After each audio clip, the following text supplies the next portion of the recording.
back to Kidding Around. My name is Melanie Smith, and this is your weekly update. This week, your kids will get to do a test tube Tuesday lesson, a thoughtful Thursday lesson, and a standout story lesson on Saturday.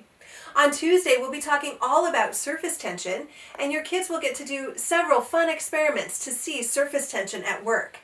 On Thursday, we'll be talking about thoughtfulness towards birds, and your kids will get to make 2 fun and easy bird feeders.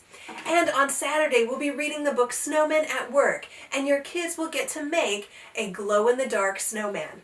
All of the materials for all of these items are directly below this video, and they are also below the individual videos as well. Thank you so much. Have a great week.